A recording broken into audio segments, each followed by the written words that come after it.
Governor, hindi ko pwedeng hindi itanong ito sa iyo. Alam Sige. ko marami ka pang mga Sure. aktibidades and commitment, pero natanong ho na ating mga kababayan, ano na daw pong update sa pagsasaayos natin ng ospital? Oh, okay. Isa pa, nahihimutukan lang ako kasi alam mo kung bakit ang laki ng nagastos natin. But the thing is, ganun pa rin ang nangyari. Ano? Ang update na lang natin ganito kasi kanina lang, kausap namin yung mga shipping companies na pag nagdadala sila ng pasyente, supposedly dapat libre na di ba? Yung pala, kaya natatagalan ng tenga. Imagine, iisa ang cashier ng hospital. So, yung working time lang niya, 5 to 8, doon lang magkakameron ng cash para maibigay doon sa driver ng babiyahe. Kaya yung binago na namin yan. Nagdagdag na kami ng cashier para meski na alanganin ng oras, may makukuha silang pera pag biyahe. Pero ang pinakamaganda, pumayag na yung mga shipping companies na hindi sila maniningil muna kapag daan ng ambulansya, kundi ibibill na lang kami on a monthly basis. Diba? Simpleng solusyon lang. So pumayag naman sila, Star Horse Montenegro, pag daan ng ambulansya natin, hindi na kailangan maglabas ng pera.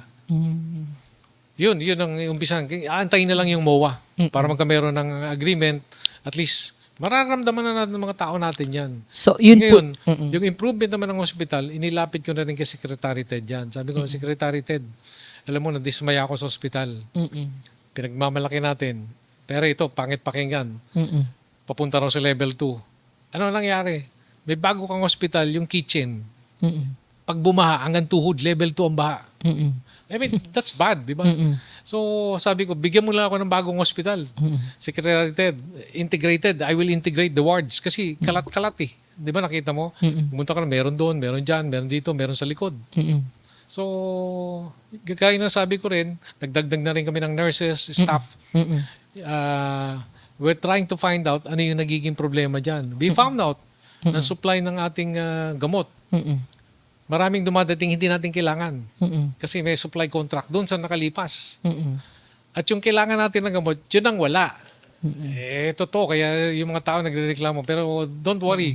Kasi yung kontrata na yun, inaalis na natin. 10 years na. Kung gusto mo pang makarinig na isang kontrata na tinanggal ko, baka mas... Governor, continuous din po ang pag-hire ng atin pong mga nurses at as a matter of fact, may 12 ho na ER nurses tayo na supposed to be hire para yung atin pong serbisyo medical ay maging mas maayos pa sa hinaharap. Pero Governor, sabi nung iba wala daw gamot. Dahil ba sa sinasabi kaya mo nga, na kasi nagkaroon ng problema? merong supply contract. Okay. Hindi naman sa amin galing yung supply contract na yan, Mr. Myong ha. Yung supply contract na yan, sabihin na natin, let's face the music, nung nakalipas na administrasyon, 10 years yung supply contract. Imagine, 10 years. Tapos ang sinusupply niya, yung gamot na hindi mo kailangan.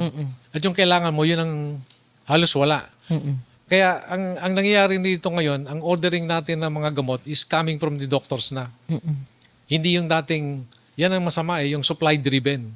Yung gusto ng supplier, yun ang bibigay sa'yo. Yung gusto ng doktor, yun ang wala. We're changing that. Inaayos natin yun. Tsaka yung dagdag ko na sa'yo, noong pa ring June, July, naglapit na ako sa DOH. Humingi ako ng additional doctor para dyan sa hospital.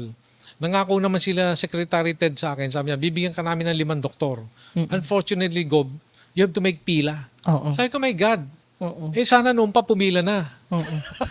Kasi, di ba may mga graduating doctors tayo, galing sa PGS, galing sa East Avenue, etc. Mga Jose Reyes yata, mga government hospitals. Ang mga doktor dyan, nag-training. Pwede nilang ipadala sa mga probinsya, kagaya itong sa atin. Ang kailangan lang talagang dapat ginawa is nag-request ka. Kasi lahat ng probinsya sa buong Pilipinas nagre-request eh. So kung hindi ka nag-request ng maaga, talagang pipila ka. Nandun po tayo, nakapila tayo. Ayoko lang manisi eh. Okay. Pero kung ako yung nabigyan ng dati, with that kind of power, nako. Okay, Governor. At the same time, continuous so yung pag-publish din natin ng para sa mga pharmaceutical supplier invitation.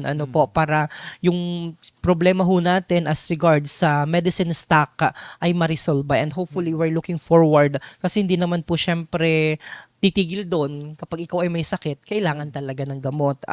Pero ang ano pong ano nyo dito, anong forward-looking approach pa sa ospital ho natin? Maliban ho doon sa binanggit nyo ho kanina. One, unang-una, banggitin ko na rin, may mga nag-propose na rito, dialysis, natin, no? Private.